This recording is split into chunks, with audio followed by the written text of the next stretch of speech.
سمجھتا ہے، کہتے ہیں کہ بھئی اس سے تو کچھ بھی نہیں ہوتا، بھئی اپنا مال کماؤ، دنیا کماؤ۔ تو اللہ فرماتے ہیں کہ یہ لوگ سمجھتے نہیں، حقیقت میں یہ اپنے آپ کو دھوکہ دیتے ہیں، اس لیے کہ ان کا خیال ہے کہ ہمیں فائدہ پہنچے گا، مگر یہ لوگ تھوڑے سے فائدے کے لیے اپنی آخرت کو برباد کر رہے ہیں۔ آگے پروردگار عالم اس کی علت بیان کرتے ہیں کہ آخر ایک سنڈا قسم کا آدمی، ایک لمبا چوڑا آدمی، ایک سمجھدار آدمی اتنا بے وقوف اور احمق کام کیوں کرتا ہے جس کا قرآن کے اوپر اعتماد نہیں، ان 5 باتوں پر اس کا اعتماد نہیں، اتنے بڑے پروردگار پر ان کا اعتماد نہیں، اور یہ بے وقوف اتنی کمزور کوشش کرتا کیوں ہے؟ کیا یہ اللہ کو دھوکہ دے سکتا ہے؟ اتنی گناؤنی حرکت یہ کیوں کرتا ہے؟ اللہ فرماتے ہیں فی قلوبہم مرض، ان کے دلوں میں مرض ہے، منافقت کا مرض، دنیا داری کا مرض اور خود غرضی کا مرض، منافقت کا مرض۔ فی قلوبہم مرض، فی انغماس کے لیے ہے، دلوں کے گہرائیوں میں منافقت ہے، دلوں کے گہرائیوں کے اندر خود غرضی ہے۔ فی قلوبہم مرض، ان کے دلوں کے اندر بیماری ہے، منافقت کی بیماری، خود غرضی کی بیماری، دنیا پرستی کی بیماری، مال غنیمت پرستی کی بیماری۔ اللہ فرماتے ہیں فزادہم اللہ مرضا، پس اللہ ان کے مرض کو مزید بڑھائے۔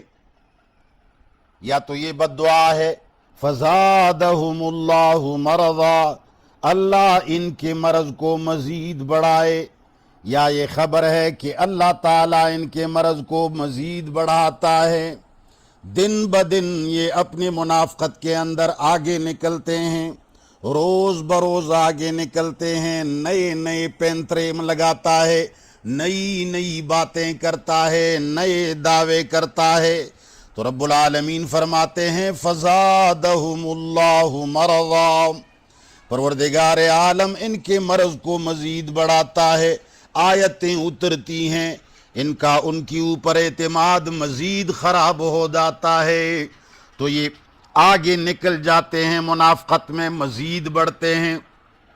دیگر آیتیں آتی ہیں، دن بدن درس میں آیتیں آتی ہیں، دن بدن نئے نئے احکام ان کے سامنے بیان کیے جاتے ہیں، اور یہ ان کے اوپر بے اعتمادی کا اظہار کرتا ہے، ان سے منہ موڑتا ہے، تو دن بدن ان کی منافقت بڑھتی چلی جاتی ہے۔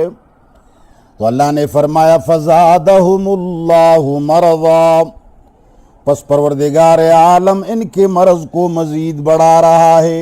وَلَهُمْ عَذَابٌ أَلِيمٌ، ان کے لیے دردناک عذاب ہے۔ کیوں؟ یہ عذاب کس بنیاد پر، کس وجہ سے ہے؟ دیکھو، منافقت کی بات ہو گئی اور مرض کی بات ہو گئی، دھوکہ دینے کی بات ہو گئی۔ ان 2-3 چیزوں کے اندر بنیادی چیز کیا ہے جس کی وجہ سے یہ عذاب علیم کے مستحق ہو گئے؟ اللہ فرماتے ہیں بما کانوا یکذبون، ان کو عذاب علیم اس لیے ملے گا، یہ مستحق عذاب علیم کے اس لیے ہو گئے کہ یہ لوگ جھوٹ بولتے ہیں۔ بما کانوا یکذبون، یہ لوگ صبح و شام جھوٹ بولتے ہیں، یہ ہمیشہ جھوٹ بولنا یہ سبب بن گیا ہے عذاب علیم کا۔ اس کا معنی یہ ہے کہ سب سے خطرناک گناہ جو ان چیزوں میں ہے وہ جھوٹ ہے۔